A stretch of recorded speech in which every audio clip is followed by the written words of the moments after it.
Despite the fondness many gamers have for Sword of the Stars, there aren't many games inspired by it. Stellar Sovereigns is one of the few that tries, and mostly succeeds, by blending some of the best ideas from Sword of the Stars into something quite different, yet still familiar. It's even more surprising that this offering comes from a one-man developer. There are some rough edges, but where the game shines is an impactful government system, unique colony management that encourages the development of domestic and foreign trade routes, and a deep tactical combat system with nuanced damage mechanics. So before you buy, here are 4 things to consider about Stellar Sovereigns. Number 1, impactful government and trade. Government in Stellar Sovereigns has a real impact on your empire due to the interplay of traits and colony approval. You will want to invest in traits not only for their immediate benefit, but also to shift your empire's alignment towards the government type you want.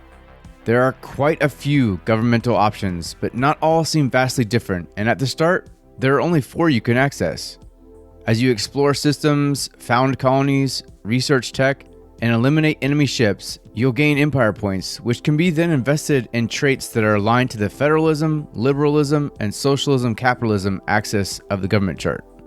Traits are powerful and can be used for things like reducing upkeep and construction costs, or enhancing your empire's research capabilities, but you need to carefully manage your point allocation to either drive your empire toward a government or to maintain alignment with the current one. Push too far away and you'll get a warning that you need to change to a government that aligns with your choices. Fail to do so and you'll risk increasing unrest in your empire. Your alignment also matters as you meet other empires. The closer they match your style of government, the more it impacts your relations favorably. Similarly, trade is an important tool in maintaining your empire. Colonies produce goods with industry, and increasing the access to these goods throughout your empire and other friendly empires will give you an approval bonus as well as a tariff income. However, fail to provide enough capacity for transport and you will see negative income and approval. Understanding which colonies produce which goods and how to route them through the empire is critical to development as the game progresses. This can be a challenge because the resources required to build transport craft must be balanced against the priority of other construction projects in your empire. A great example of this is the need to provide defenses against pirates or enemy fleets that will happily interdict and destroy undefended freighters. There are technologies that help to mitigate such interdictions, but it's best to keep a fleet nearby to deter pirates, or they'll camp out on the trade route until you give them incentive to leave. Number 2, deceptively difficult colony management. Colony management functions more differently than many 4X games because it models the planetary society in each colony and requires few buildings. You need to build industry, research, and food production to provide jobs for citizens and enough housing for the population while accounting for growth rate. Too much, and you lose efficiency because of your underutilization. Too little, and you get unemployment or housing shortages, which reduce approval and lead to protests and rebellions. Colony tax income is used to build infrastructure, and you can pull income from the empire if you need more stimulus to fulfill the needs of your growing colony that outstrips the colony's tax income. Each sector can have one building type attached that provides boosts. Empire government style and tax rates, colony housing and food availability, along with unemployment all impact colony approval. Colony approval is important because positive approval generates political capital which can boost aspects of the colony, or at the empire level to subsidize research, increase approval through propaganda, and secure things like trade treaties with other empires. Negative approval means no political capital is produced, and more people will become part of the pioneer corps who are willing to leave the planet for greener pastures like a new colony or even reselling to an existing one. As negative approval grows, it can eventually create worse effects on a colony until it rebels. Not every turn requires a colony to have funds devoted to development if you have sufficient jobs, housing, and food for growth, so it can lead to a lot of tweaking if you're running thin margins. All of this leads to a unique colony management experience that can be quite a challenge to get right. Thankfully, there's a very competent governor model, and you can set the percentage of colony income it is allowed to use. Usually this results in a shortage of funds due to the local income you have at an empire level, unless you allow the governor to borrow from your reserves. For those curious, an excellent tooltip enumerates the breakdown of funds and how much of a shortage exists compared to what the government wants. It's a great system that can be as deep as you care to manage and a unique take on the old trope of managing colonies. Number 3, brutally satisfying combat. Warfare is brutal and provides a deep tactical experience that's very satisfying. While you can modify your ships by replacing weapons and adding modules, the game doesn't provide an easy way to define a ship template and won't come with any modules already installed, so it's better to treat your ships like characters than disposable resources. You'll have access to multiple types of capital ships and escorts to form your fleets. Some, like the Dreadnought, have high-power centerline weapons, while others send volleys of missiles and fighters at targets. Where it gets interesting is the level of modeling for ship systems. Bigger ships have more repair crews, higher internal structure, and generally better shield systems, but are slower and less maneuverable than smaller ships. Each ship is also divided into sections with their own hull value and armor rating. Each fleet is limited to a max of 3 ships, but careful timing can allow you to pull multiple fleets into a single engagement. There's even provision for friendly empires fighting alongside you in battles and temporary alliances between hostile fleets to fight off galactic menaces. Depending on the battle, you'll fight at the edge of systems, deep space, and around planets or asteroid fields.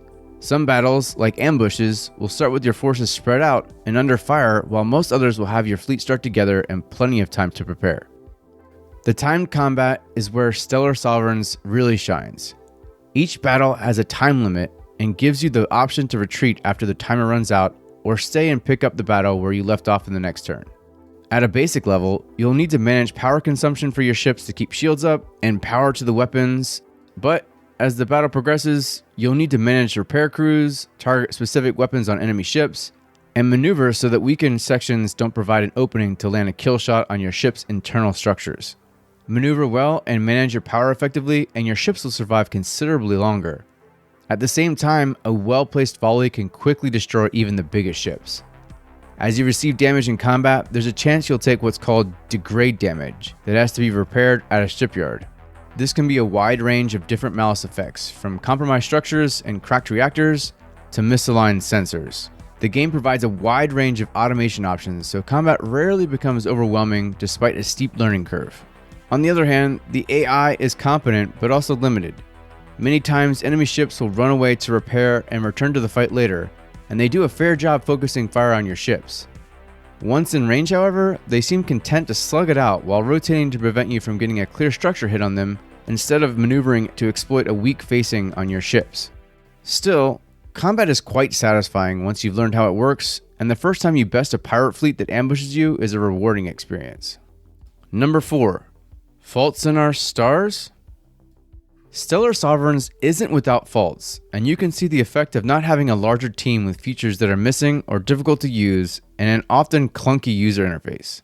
In my time with the game, the developer made massive strides in shoring up many of my initial complaints, but as the game launches, there are still a few things that might be deal breakers for some. First, this game has a steep learning curve. I had to restart several games while learning the basics of colony management and combat, and after nearly 30 hours in, I'm still not anything resembling an expert. Combat is especially brutal while learning. It's very easy to lose ships to a pirate ambush, or because you try to take on a sectoid fleet, and it's not exactly easy to replace those losses early in a game when resources are limited. Second, the game is much slower paced than most of the recent 4X offerings. Research takes so long to complete that you might only have a couple of techs researched by turn 50. Colonies develop slowly, and travel across the galaxy is pretty slow. Expect that not much will happen outside of pirate ambushes for the first 50 or so turns, and that your empire won't feel fully established until you hit at least turn 100. That means there's a lot of dead space while you advance turns and explore the galaxy hunting for good planets. The pacing can be especially painful because there are no random events to spice things up. Once you do meet other factions, the galaxy feels much more alive as fleets zip around and borders are formed. Factions and diplomacy, however, are some of the most threadbare aspects of the game. It's really just a difference in government and the color on the map that defines a faction. Diplomacy is mostly limited to giving gifts to raise standing, condemning to reduce standing, or changing your government alignment to gain bonuses with like-minded empires. There's a smattering of events you can respond to and some nuance to how empires relate through the fear and envy values, but diplomacy feels more like a thing that happens than something you actively control. If you are looking for deep differences between factions or a rewarding diplomacy system, you'll need to find that elsewhere. Before I wrap up, here are some bonus tips. First, ionic weapons make your life easier in combat because they shut down enemy ships so they can't run away when you're hitting them. Second, your ship's health bar represents your structure, not your hull. The structure won't decrease until you have no hull left in the section that's getting hit. 3. Check your mining reports. The first to mine a system gets much better resources, so move on once you start mining mostly structural composite. 4. Protect your trade routes. Pirates can wipe out your transports in just a few turns, and it takes a lot of resources to rebuild them. 5. You can buy resources you're missing to build ships. Use the market or hold Alt in the shipyard to buy what's needed. Conclusion. Stellar Sovereigns is a solid, if quirky, 4X that takes many ideas from Sword of the Stars. The lack of story or random events, slower pacing, limited faction differences, and sometimes clunky UI may turn off some players, but if you're willing to look past these things, you will find a unique offering with well thought out mechanics to manage your colonies and a deep, real-time tactical combat system that's as satisfying as it is unforgiving.